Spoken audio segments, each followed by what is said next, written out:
السلام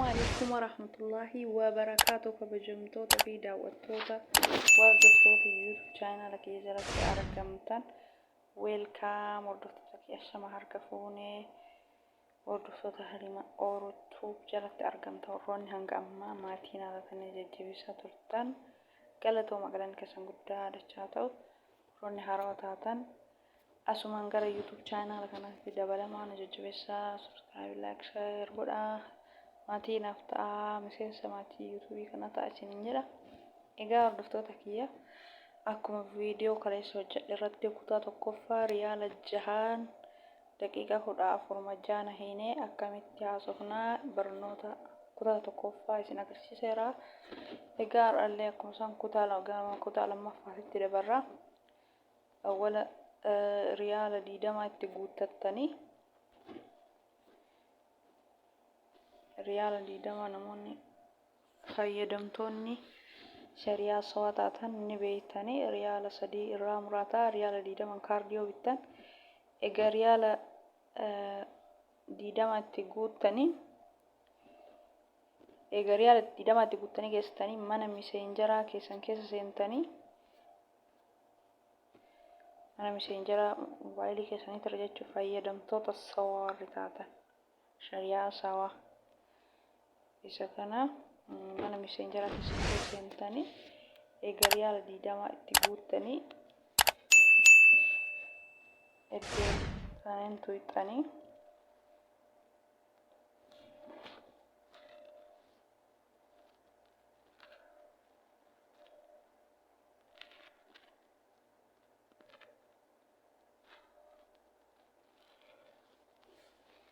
gubbaa kanatti 900 barreessitan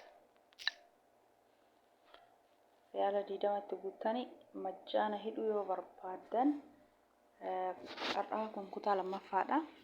Riyaala 9 daqiiqaa 20 akkamitti haasofnaa jechuudha. Isa kun kan amma isinitti agarsiisaa jiru kun riyaala 9 daqiiqaa 20 haasawuu yoo feetan gubbaa kanatti 900 barreessitanii jala kanatti immoo lakkoofsa itti argitan yaa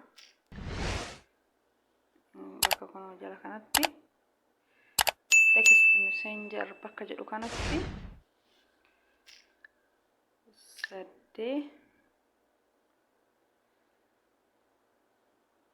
2 duwwaa 8 isa kana itti argitan isin mul'ata jedheen yaada hordoftoota kiyya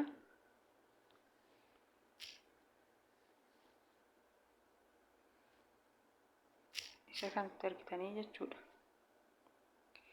8 awwala riyaala 20 itti guuttanii eega riyaala 20 itti guuttanii mana messengeraa keessa seentanii fayyadamtoonni sawa mana messengeraa keessa seentanii 82 duwwaa 8 itti achiritanii sandi gootanii iddoo tana tuuxanii itti achiritanii jechuudha. Anama birrii keessan qabu kanaafuu isin yoo birrii itti guuttan haala kanaan hidhattanii jechuudha. Ani haala kanaan fayyadamaa ture. Nasiin dura kun messengerri gubbaa kanarra ni jira. Kun gubbaa kanarra ni jira. Ani yeroo majjaana malee fayyadamu riyaala 6 daqiiqaa 14 fayyadamaa riyaala 9 daqiiqaa 20 fayyadamaa kun asirra jira jechuudha.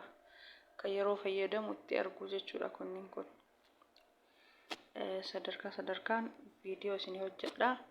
Isin akkaataa itti fayyadamu isaan isin himu kana jalqaba hanga dhumaa sirriicha qaasaa isinii gala.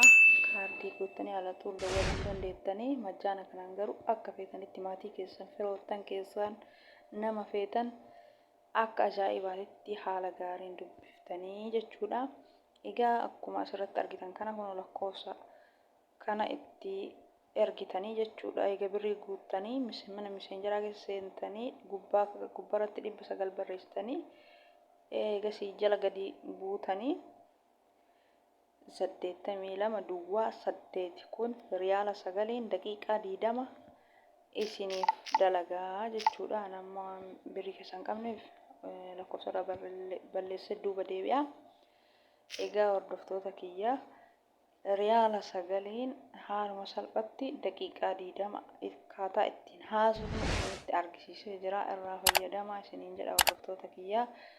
YouTube channel kiyya warroonni haaraa taatan viidiyoo daawwattanii ogeessitan wanti isin gootan subscribe gochuu humna isiniin gaafatu, kafiyyaa isiniin gaafatu, laayikii gochuu, sheerii gochuudha. Ani viidiyoo isin irraa fayyadamtan waan ofii kiyyaa fayyadamaa jiru isinillee akka fayyadamtan irra caalan nama kennaa baay'ee jira. Kan majjaana kanaan akkaataa birrii xiqqaa majjaana kana hidhatanii maatii ofii akka gaariitti haasofsiisan kan irraa quba hin qabne baay'ee jira.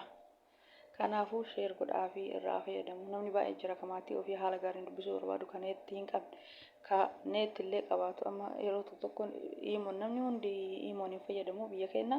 Fayyadamullee intarneeta ganaa magaalaa dhaqeetiin achi taa'ee yoo nama dabale malee sunuun dhageessisuu heloo jechuu oolurra birrii xiqqaa kanaan majjaana hidhataniitiin haala gaariin maatii ofii firoottan ofii kulli waan haajaa mana ijaaraa jiraatanii meeshaa tokko bitataa jiraatanii nama san bilbilanii hordofuuf hanga meeshaan isaa sun wanti sun sirraa'u haala gaariin bal'inaan hojiin haasa'uuf dirqama kaardii nama barbaachisa.